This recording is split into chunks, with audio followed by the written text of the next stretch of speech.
Hey, I want to ask you a question. Did God tell you to marry that man or that woman?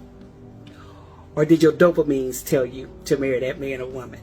You need to know the difference. Listen, anytime we are looking for someone to share our lives with and they make us feel good and we're happy, chances are your dopamines have kicked in. Okay, that's in the frontal lobe of your brain, and your endorphins, they're all, your serotonin, they're all at work, and these are feel-good hormones in the body. Whether you want to exercise, if it's some good food you like to eat, it makes us happy. I want you to think about this, okay? So when you're in a relationship or you're trying to get to know someone and you want to, you want to spend your life with this person, right?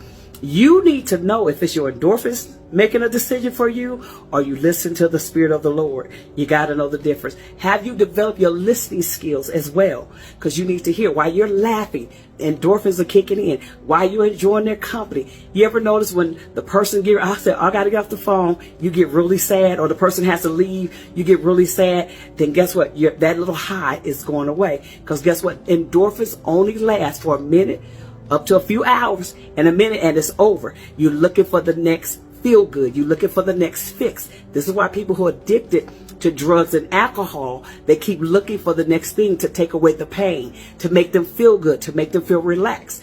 If the weed's not working, they're going to find cocaine. If the cocaine's not working, it's going to go on and on and on.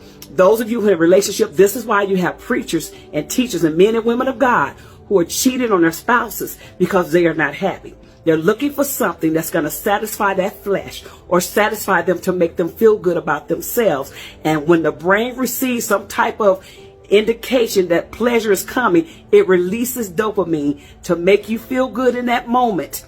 Okay? For that temporary fix, you're making life decisions, life-changing decisions. I'll ask you again, did God speak to you about that person, or are your dopamine speaking to you?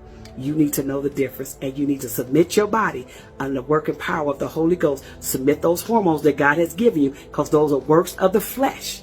And when you get through laughing and talking, and when you hang that phone up, you need to ask the question, okay, Lord, is this me or is this you? You need to know the difference.